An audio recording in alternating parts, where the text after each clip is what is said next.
اعوذ باللہ من الشیطان الرجیم بسم اللہ الرحمن الرحیم وبہ نستعین انہ خیر الناصر. یہ ورکشاپ منعقد ہوا ہے. آپ کی خدمت میں خلاصہ ایک دفعہ پھر عرض کرتا ہوں.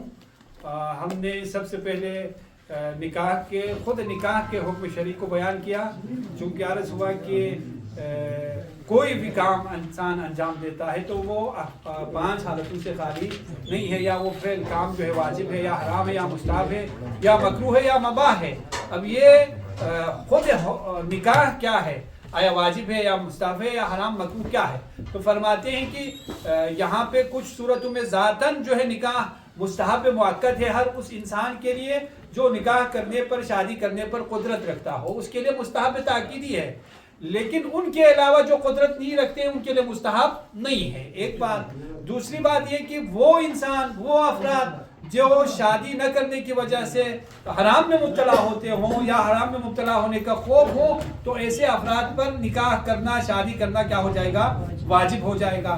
اور نکاح کی فضیلت میں بہت ساری روایتیں موجود ہیں. ان میں سے ایک روایت جس کا ہم نے ذکر کیا تھا وہ یہ کہ آسمان کے دروازے جو ہے رحمت کے ساتھ کھل جاتے ہیں 4 زمانوں میں، 4 اوقات میں. ان میں سے ایک یہی ہے کہ جب نکاح پڑتا ہے لڑکی اور لڑکی کے درمیان میں نکاح کا رسم ہوتا ہے، اس وقت بھی دروازے کھل جاتے ہیں. پھر اس کے بعد ایک اور شرط یہ ہے کہ شرائط عقد نکاح میں کچھ شرائط ہیں یا ارکان عقد نکاح بھی آپ کہہ سکتے ہیں کہ اگر یہ شرائط نہ ہو یا ان میں سے ایک شرط، ایک رکن نہ ہو تو نکاح باطل ہو جاتا ہے. ان میں سے ایک شرط یہی ہے کہ لڑکے لڑکی دونوں نکاح پر دل سے راضی ہوں. اگر دل سے راضی نہ ہو، دونوں راضی نہ ہو یا ان میں سے ایک راضی نہ ہو تو وہ کیا ہو جائے گا؟ نکاح باطل ہو جائے گا. جبری اگر نکاح ہو جائے لڑکے سے یا لڑکی سے تو وہ نکاح باطل ہو جائے گا. اسی کے ضمن میں 2 مسئلے بیان ہوئے تھے. اگر لڑکے یا لڑکی یا دونوں سے پوچھے بغیر کوئی نکاح پڑھیں تو اس نکاح کا کیا ہو جائے گا؟ فرمایا تھا کہ اگر بعد میں رضایت دیں، لڑکا لڑکی دونوں رضایت دیں تو وہ نکاح صحیح ہے، اگر رضایت نہ دیں تو وہ نکاح صحیح نہیں ہے. لیکن اسی کے ذیل میں ایک اور مسئلہ بیان ہوا تھا، لڑکے کو لڑکی کو یا دونوں کو مجبور کرے نکاح پر، تو عرض ہوا تھا کہ یہ نکاح درست نہیں ہے. بعد میں راضی ہو جائے تب بھی. دقت کریں آغیون، دوسری صورت میں مجبور کیا تھا نکاح پہ، لڑکے کو لڑکی کو یا دونوں کو مجبور کیا تھا، راضی نہیں تھے، بعد میں راضی ہو گیا تو بعد کی رضایت کافی نہیں ہے، بلکہ مجتہدین فرماتے ہیں احتیاط واجب کی بنا پر نکاح کو سرے سے دوبارہ پڑھیں. ایک اور شرط جو ہے، ایک اور رکن عقد نکاح کے یہ ہے کہ قدرت کی صورت میں، جب قدرت رکھتا ہو انسان، لڑکا لڑکی قدرت رکھتے ہوں عربی میں نکاح پڑھنے پر، عقد نکاح جاری کرنے پر، تمام مجتہدین، اکثر مجتہدین فرماتے ہیں کہ عربی میں ہی جاری کریں آپ، اگر ممکن نہ ہو تو جس زبان میں بھی ہو، اردو زبان میں، بلتی زبان میں، جس زبان میں بھی ہو عقد نکاح پڑھ سکتے ہیں. لیکن اس شرط کے ساتھ وہی جو لفظ شرع میں معین ہوا ہے اسی کا ترجمہ ہو، نہ کسی اور لفظ کا. یہ ایک اور شرط ہے.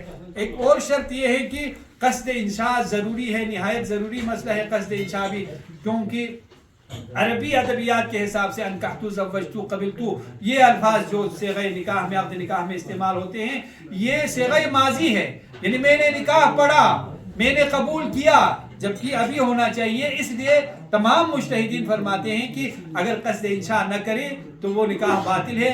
قصد انشاء کا معنی بھی ہم نے یہ عرض کیا کہ ایجاد ما لم یوجد، وہ چیز جو اس لفظ سے پہلے موجود نہیں تھی اس کو میں اسی لفظ کے ذریعے سے ایجاد کر رہا ہوں. اب رابطہ زوجیہ جو ہے لڑکے اور لڑکی کے درمیان میں انکحتو کہنے سے موجود نہیں تھا، وہ رابطہ ابھی میں اسی انکحتو زوجتو کے ذریعے سے لا رہا ہوں. ایک اور شرط یہ ہے کہ اگر دختر لڑکی جو ہے باکرہ ہو تو ولی کی اجازت شرط ہے.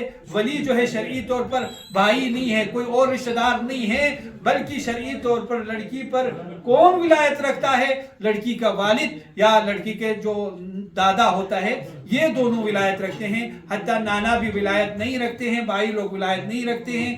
اگر یہ دونوں نہ ہو، باپ اور دادا نہ ہو، تو لڑکی پہ شادی کے حوالے سے کوئی بھی ولایت اختیار نہیں رکھتا ہے. لڑکی جو ہے مکمل طور پر اختیار رکھتی ہے کہ وہ جس سے چاہے شادی کرے. لیکن یہاں پہ یہ نکتہ ہے کہ اخلاقی اعتبار سے خواتین کو، خواہران کو چاہیے کہ اپنے بھائیوں کا احترام کریں، ان کے ساتھ مشورہ کر کے صلاح مشورے کے ساتھ شادی کرے۔ ایک اور شرط یہ ہے کہ اگر عدے کی حالت میں نکاح ہو جائے، عدہ طلاق ہے یا عدہ وفات ہے، اس میں اگر نکاح پڑھیں تو وہ نکاح یقیناً باطل ہے، لیکن کچھ صورتوں میں نکاح باطل ہونے کے علاوہ اس نکاح ہونے والے انسان پر ہمیشہ کے لیے حرام ابدی ہو جاتا ہے۔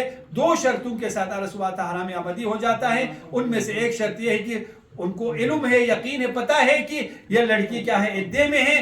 دوسری بات یہ کہ یہ بھی پتہ ہو، دوسری شرط یہ کہ یہ بھی پتہ ہو کہ عدے کی حالت میں کیا کرنا، نکاح کرنا حرام ہے اور باطل ہے۔ ان دونوں شرائط کے باوجود اگر نکاح پڑھے تو وہاں پہ یہ حرام ہو جاتا ہے۔ لیکن اگر یہ دو شرطیں نہ ہوں یا ان میں سے ایک نہ ہو تو آیا حرام ابدی ہو جاتا ہے یا نہیں ہو جاتا ہے؟ اس حوالے سے عرض ہوا کہ اگر نکاح کے بعد دخول ہوا ہے تو حرام ابدی ہو جائے گا، اگر دخول نہیں ہوا ہے تو حرام ابدی نہیں ہو جائے گا۔ اور اسی طرح عرض ہوا تھا کہ نعوذ باللہ اگر عدے کی حالت میں زنا کرے، زنا ہو جائے تو وہاں پہ آیا حرام ابدی ہو جائے گا یا نہیں ہو جائے گا؟